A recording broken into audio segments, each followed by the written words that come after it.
Bismillahirrahmanirrahim. Assalamualaikum warahmatullahi wabarakatuh. Alhamdulillahi haqqa hamdih. Salatu wassalamu ala khairi khalqih Sayyidina wa maulana Muhammadin wa ala alihi wa sahbihi wa man tabi'ahum bi ihsani min ba'dih. Para mahasantri mahasantriwati yang dirahmati Allah Subhanahu wa taala, pada pertemuan kali ini kita akan membahas fiqhus siyam atau fikih puasa, yang nanti uraiannya akan diawali dengan pengertian puasa, syarat sah puasa, syarat wajib puasa, dan juga rukun puasa.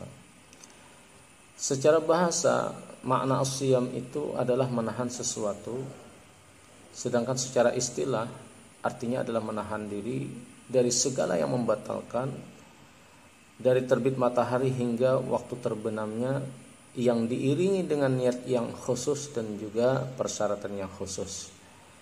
Nah, secara historis, waktu penetapan pensyariatan ibadah puasa ini terjadi ikhtilaf ya. Ada yang mengatakan pada tahun kedua Hijriah, sebelum pensyariatan zakat, dan ada juga yang sebaliknya, sesudah syariat zakat, yaitu di tahun ke-3 Hijriah. Ada yang mengatakan lebih dulu syariat puasa baru zakat, ada juga yang mengatakan zakat dulu baru puasa. Memang antara zakat dan puasa ini identik. Tetapi kalaupun syariat puasa itu lebih dulu, maka ini hikmahnya ya. Seolah-olah Allah itu ingin mendidik manusia bahwa lapar dan haus yang akan mereka alami nanti itu tidak menyenangkan. Maka ketika sesudah perintah puasa itu mereka kemudian membayarkan zakat, nah itu berzakatnya itu membahagiakan, dan juga berzakatnya itu dari hati. Kenapa? Karena dia merasakan sebelumnya ketika diperintahkan berpuasa bahwa menahan lapar dan dahaga itu adalah sesuatu yang tidak menyenangkan gitu. Pun sebaliknya, ketika zakat atau syariat zakat itu dianggap lebih dulu, ini artinya juga pendidikan juga kepada orang-orang yang tadinya enggan membayar zakat, bahwa nanti setelah ini kalian akan merasakan puasa, supaya nanti kalian tidak lagi enggan bayar zakat. Jadi seperti itulah kira-kira hikmah di mana di balik peristiwa ikhtilaf kapan pensyariatan puasa ini. Sepanjang hidupnya Rasulullah SAW melakukan ibadah puasa Ramadan atau mengalami peristiwa Ramadan itu sebanyak 9 kali. Dan beliau melakukan ibadah puasa umumnya 29 hari. Hanya sekali beliau melakukannya 30 hari, selebihnya 29 hari. Ramadan diambil dari kata ar-ramdha'u yang artinya panas menyengat gitu. Tapi ada juga yang mengatakan Ramadan itu berarti pembakaran atau peleburan dosa gitu. Tapi apapun itu artinya, memang Ramadan merupakan salah satu bulan yang dalam hitungan urutan yang ke-9 dalam bulan Arab, dan ia disebutkan bulan yang paling utama. Kemudian kalau di dalam Al-Quran secara spesifik Allah memanggil atau mengiaui orang-orang yang beriman. Ya ayyuhalladzina amanu, hai orang-orang yang beriman. Ini spesifik sekali. Tapi ketika menginformasikan, ini menjadi sesuatu yang informasinya itu menjadi umum juga. Kutiba alaikumusiyam kama kutiba alal ladzina min qablikum. Kalian diperintahin puasa sebagaimana orang-orang sebelum kalian juga diperintahkan berpuasa. Artinya orang selain orang beriman yang sekarang, yang dimaknai ini adalah umat Rasul sallallahu alaihi wasallam, bahwa mereka berpuasa itu juga pernah dilakukan oleh orang-orang sebelum kalian. Cuman sebelum umat Islam ini puasanya mungkin macam-macam ya. Ada yang berpuasa setengah siang saja. Ada yang berpuasa hanya separuh waktu daripada siang, atau berpuasa siang malam. Ada yang berpuasa sepanjang malam saja. Jadi berpuasanya itu beda-beda. Ada bahkan yang berpuasa menahan diri dari berbicara, untuk tidak berbicara, seperti peristiwa Siti Maryam. Ada juga berpuasa dari bekerja dan seterusnya gitu ya. Tetapi umumnya memang berpuasa itu adalah menahan diri dari makan, minum, dan pemenuhan kebutuhan biologis. Ikhwafillah yang dirahmati Allah. Yang kedua adalah syarat sah puasa. Syarat sah puasa ada 4. Yang pertama beragama Islam sepanjang siang. Yang kedua berakal sepanjang siang. Yang ketiga tidak dalam keadaan haid dan nifas untuk perempuan sepanjang siang. Dan yang keempat mengetahui kapan waktunya berpuasa. Ini kalau diurai mungkin agak sedikit panjang ya. Kawan-kawan mungkin bisa melakukan pembacaan sendiri di dalam modul yang sudah ada. Kemudian yang ketiga syarat wajib puasa. Syarat wajib puasa itu ada 5. Yang pertama beragama Islam. Artinya seorang yang murtad, kalau dia murtad, kalau dia masuk Islam lagi, maka wajib qadha selama dia ninggalin Islam itu.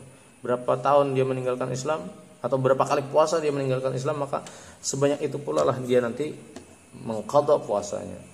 Syarat wajib puasa yang kedua adalah taklif, yaitu seorang yang sudah akil balik atau orang yang sudah mencapai usia atau waktu tertentu gitu. Yang ketiga mampu, baik mampu secara fisik. Ini mampu secara fisik ini maksudnya bukan orang yang tua gitu kan, yang mudah lelah gitu kan, karena lelah itu hanya milik hayati katanya. Oke. Ataupun mampu secara syar'i. Mampu secara syar'i itu khususnya untuk perempuan nih yang tidak sedang haid dan nifas. Yang keempat sehat, maka tidak diwajibkan bagi orang yang sakit. Yang kelima bermukim, tidak sedang dalam menempuh perjalanan, batas minimal perjalanannya itu 82 km gitu kan. Sama status orang yang dianggap boleh jamak qasar gitu kan. Karena statusnya musafir, maka status musafir itu ada yang mengatakan 82 km, ada juga yang mengatakan 90 km. Nah, kemudian selanjutnya yaitu rukun puasa. Rukun puasa itu ada 2 macam. Yang pertama niat. Niat puasa ini tidak berlaku hanya untuk puasa wajib, tapi juga puasa sunnah. Tapi ada sedikit perbedaan. Kalau puasa wajib itu mereka terikat dengan at-tabjid dan juga at-ta'yin.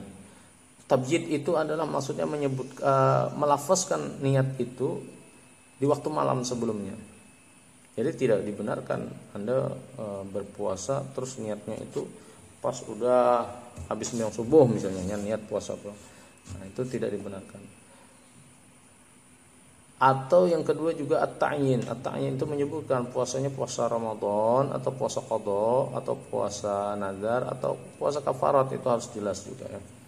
Nah, itu untuk puasa wajib ya. Makanya kita itu biasanya tradisi kita kalau habis salat tarawih itu kan di akhir, di penghujung setelah membaca doa itu kita biasanya membacakan lafaz niat ya. Nawaitu shauma ghadin an adai fardhi syahr Ramadan hadhihi sanati lillahi ta'ala. Nah, itu maksudnya karena ada ketetapan tentang at-tabjid tadi ya, pelafazan niat di waktu malam. Berbeda dengan puasa wajib. Puasa sunnah justru boleh meniatkan hingga sebelum waktu zuhur. Nah, jadi landasan hukumnya apa? Karena Rasulullah seringkali beliau berpuasa sunnah itu lantaran karena Aisyah tidak menyediakan makanan bagi beliau. Lalu jadi maka itu aku puasa aja sih. Nah, inilah menjadi dasar sehingga puasa-puasa sunnah itu boleh diniatkan justru setelah sudah tinggi hari lah istilahnya. Nah, rukun yang kedua adalah meninggalkan segala sesuatu yang membatalkan. Yang membatalkan puasa itu apa? Nah, di sini kita akan bahas. Yang pertama, dia terbagi menjadi 2 dulu ya. Yang pertama adalah membatalkan pahala puasa, namun tidak membatalkan puasanya. Jadi pahalanya yang batal. Misalnya gara-gara menggibah, memfitnah, madu domba orang, mendustai orang, gitu kan. Kemudian syahwat mata, kalau mata itu dijaga, ya kan.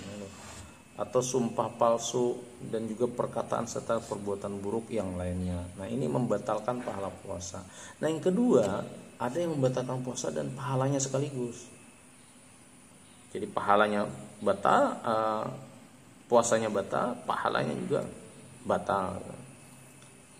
Yaitu orang-orang yang murtad, orang yang haid, orang yang nifas, orang yang melahirkan, orang yang gila, yang terutama nih yang jima dan juga makan dan minum.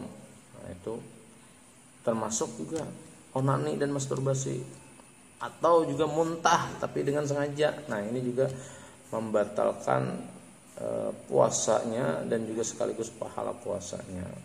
Nah, saya kira untuk fiqh siyam yang praktis ini saya sampaikan, mudah-mudahan bisa dipahami. Untuk selanjutnya fungsi puasa dan penanaman nilai, saya kira mahasantri-mahasantriwati sekalian bisa membaca sendiri di modul yang sudah kami susun. Demikian kiranya materi fiqh siyam hari ini, mudah-mudahan ada manfaatnya bagi kita semua. Hadanallahu wa iyyakum ajma'in wa ba'da taufiq wal hidayah minallah. Wassalamualaikum warahmatullahi wabarakatuh.